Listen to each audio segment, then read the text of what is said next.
Hello friends, अपने Andaman trip के 5th day हम थे नील आइलैंड में, जहां हमारा स्टे था TSG और रिजॉर्ट में, जो कि बहुत ही सुंदर और सीतापुर बीच से लगा हुआ था।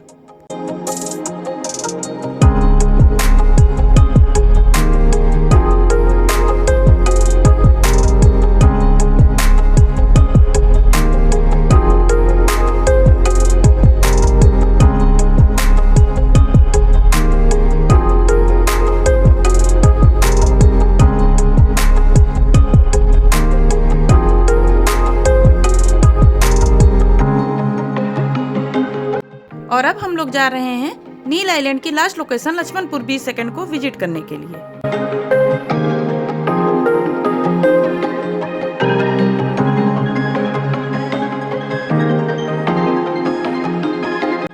जैसा कि ये लोकेशन हमारे ट्रेवल पैकेज में नहीं था, तो हम अपने मॉर्निंग के टाइम को मैनेज करके जा रहे हैं इस लोकेशन को विजिट करने के लिए, जहाँ जाने का रास्ता कुछ दूर हमें पैदल ही तय करना था।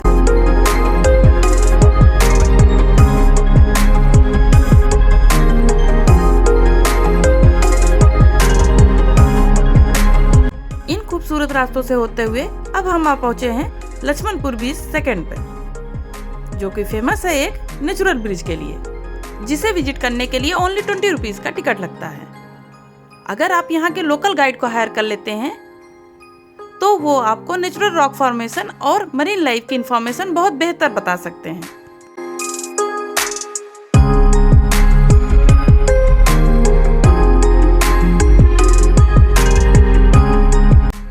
अगर आपको नेचुरल ब्रिज विजिट करना है तो आपको यहाँ सुबह 9 बजे से पहले पहुँचना पड़ेगा, और अगर आप हाई टाइड्स को देखना चाहते हैं तो आप यहाँ 10 बजे के बाद आ सकते हैं, जो कि रिस्की हो जाता है और आपका गाइड आपको अलाउ भी नहीं करेगा। लो टाइड टाइमिंग के कारण समुद्र काफी पीछे था और हम चल रहे थे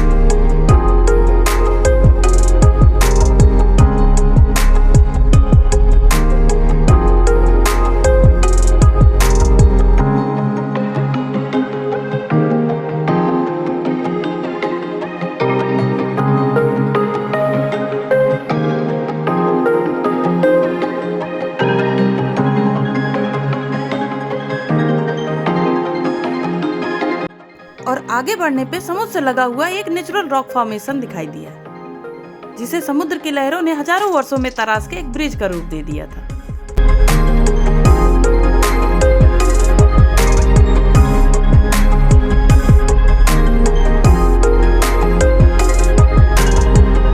जैसा कि हमें मरीन लाइफ एक्सप्लोर करना था, तो हम नेचुरल रॉक को क्रॉस करके आगे निकल गए। गाइड ने खाने की चीजों को दिखाकर बहुत सारी मरीन फिशेस को इकट्ठा किया, जो कि बहुत सुंदर और कलरफुल थी। गाइड ने उन्हें अलग अलग डिफरेंशिएट करके हमें उनके नाम और उनके बारे में डिटेल बताई।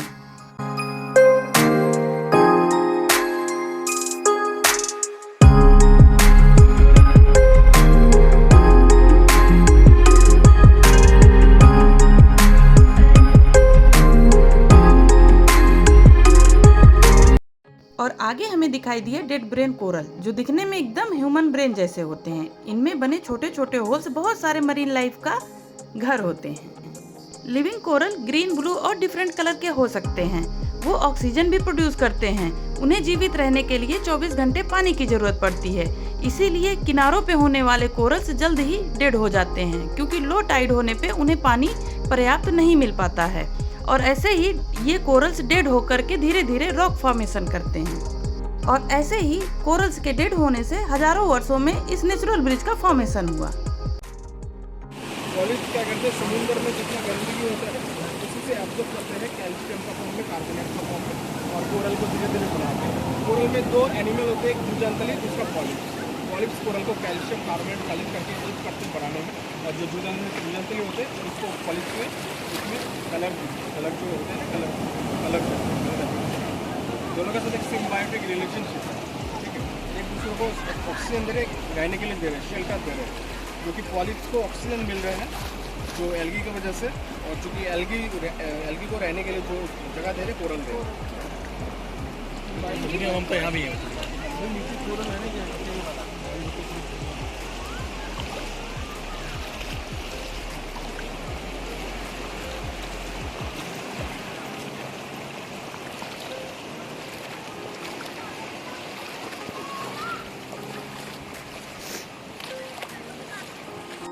धीरे धीरे किनारों तक पानी आ चुका था क्योंकि हाई टाइड का टाइम होने वाला था, लेकिन हमें अभी बहुत सारी मरीन लाइफ को एक्सप्लोर करना था, तो हम लोग बढ़ चुके हैं अपनी आगे की मरीन लाइफ को एक्सप्लोर करने के लिए।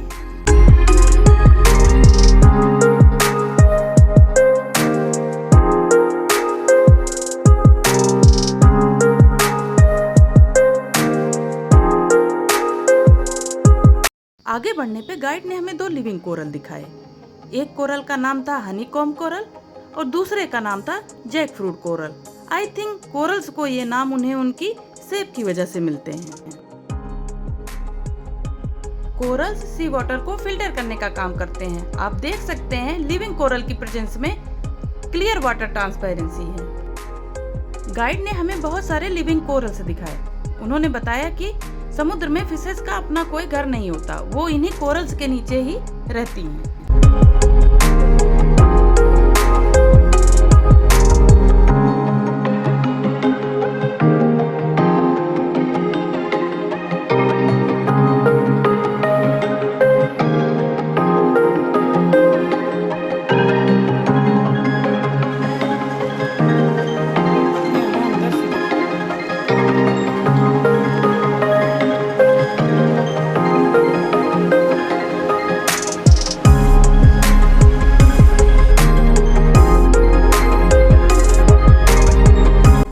आगे बढ़ने पे हमें दिखाई दिया सी कुकुम्बर मतलब समुद्री खीरा।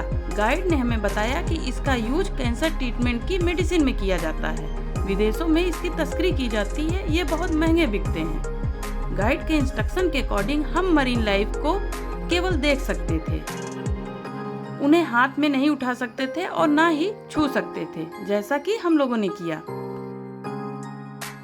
और वहीं हमने देखा सुंदर सुंदर कलरफुल फिशेस। तो चलिए हम लोग देखते हैं ब्यूटीफुल सी वर्ल्ड की ब्यूटीफुल सी फिशेस।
में हमने एक ऑरेंज कलर की मरीन लाइफ एक्सप्लोर की, जो देखने में ऑरेंज कलर के फ्लावर जैसी थी, पर टच करने पर बुझ जाती थी, जिसका एक्सपीरियंस हमने बार बार किया।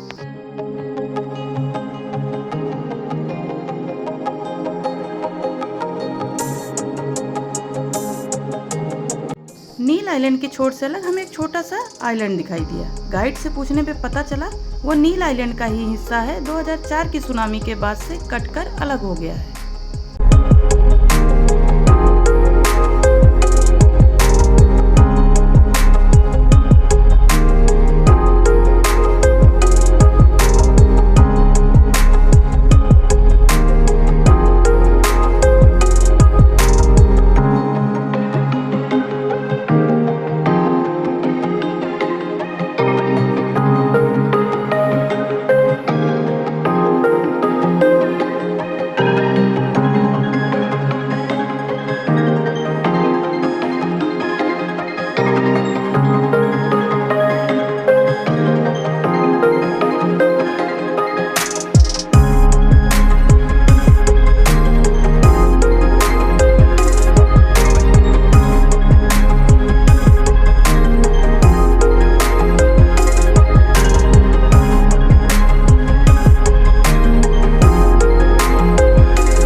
जैसा कि हाई टाइड का समय हो रहा था तो हम लोगों को वहाँ से जल्दी ही निकलना था, तो अब हम लोग टाइड पूल की तरफ से वापस जा रहे हैं नेचुरल ब्रिज की ओर, और ब्रिज से होते हुए इस बीच से बाहर निकल जाएंगे।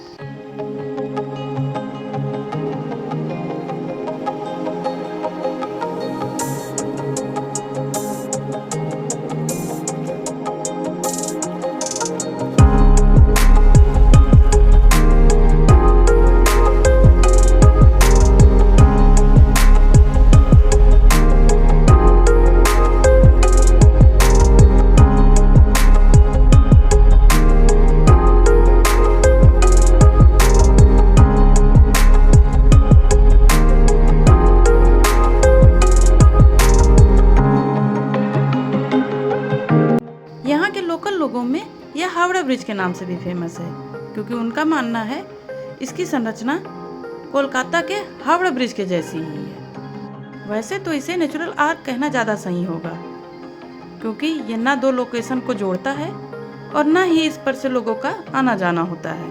हजारों वर्षों में डेड कोरल से बनी एक संरचना है।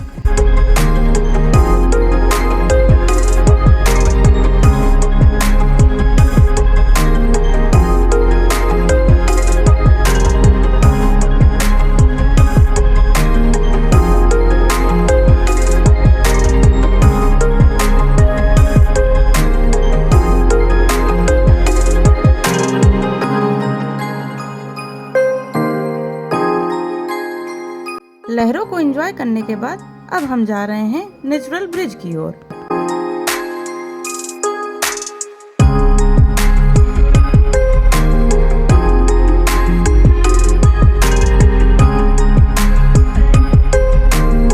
भले ही इस पर से लोगों का आना जाना ना होता हो, पर इसकी मजबूती का अंदाजा ऐसे लगाया जा सकता है कि 2004 की सुनामी में इसमें नाम मात्र का परिवर्तन हुआ और ये natural bridge as it is खड़ा रहा है अभी तक।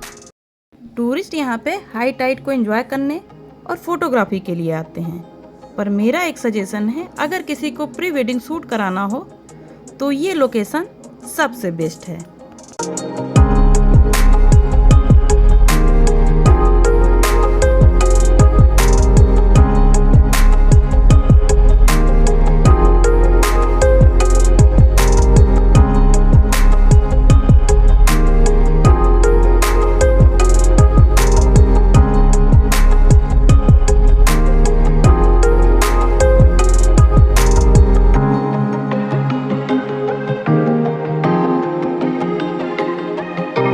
ब्रिज क्रॉस करते हुए हमें दिखाई दिया कुत्ते का एक छोटा सा बच्चा। हमें लगा ऐसे तो ये यहाँ फंस जाएगा, हाई टाइड आने पर ये वापस कैसे जाएगा। गाइड ने हमें बताया ये इसका रोज का काम है, ये यहाँ पर मछलियाँ खाने आता है जो कि हाई टाइड के साथ किनारे पर आई हुई होती हैं, तो उसे भी अपनी टाइमिंग का पता है। आते टाइम जो रास्ते सूखे और पथरीले थे, अब उन रास्तों पे पानी भर चुका था, तो हम लोगों को किनारे से धीरे धीरे बचकर निकलना था।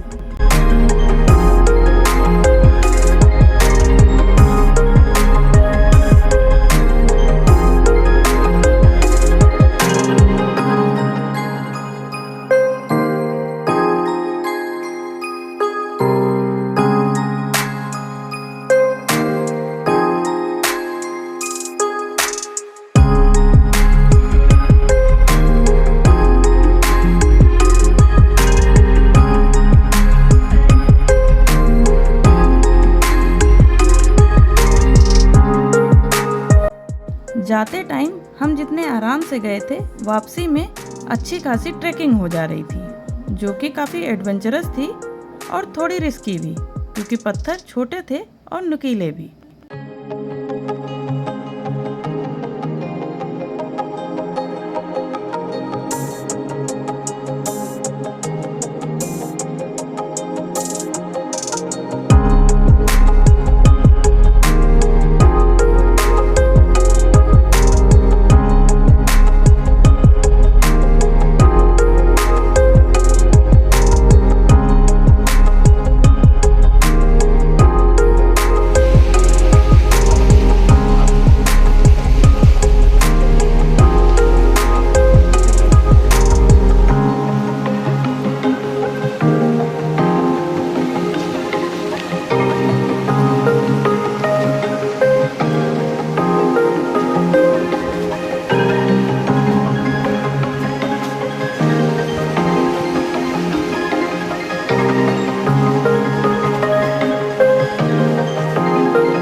बचते बचते संभलते संभलते हम लोग पहुंच गए प्लेन एरिया में।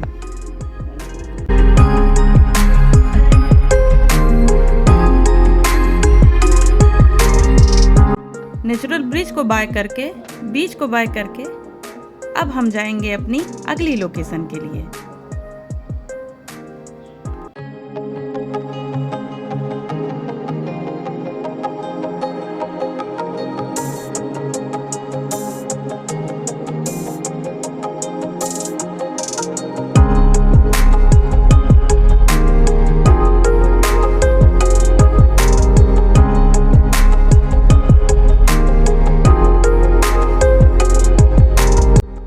वैसे तो यहाँ का व्यू बहुत सुंदर था, हम कुछ देर और रुककर हाई टाइड देख सकते थे, पर जैसा कि ये लोकेशन हमारे पैकेज में इंक्लूड नहीं थी, तो हमें जल्दी जल्दी वापस रिजॉर्ट पहुँचना था अपनी अगली लोकेशन के लिए।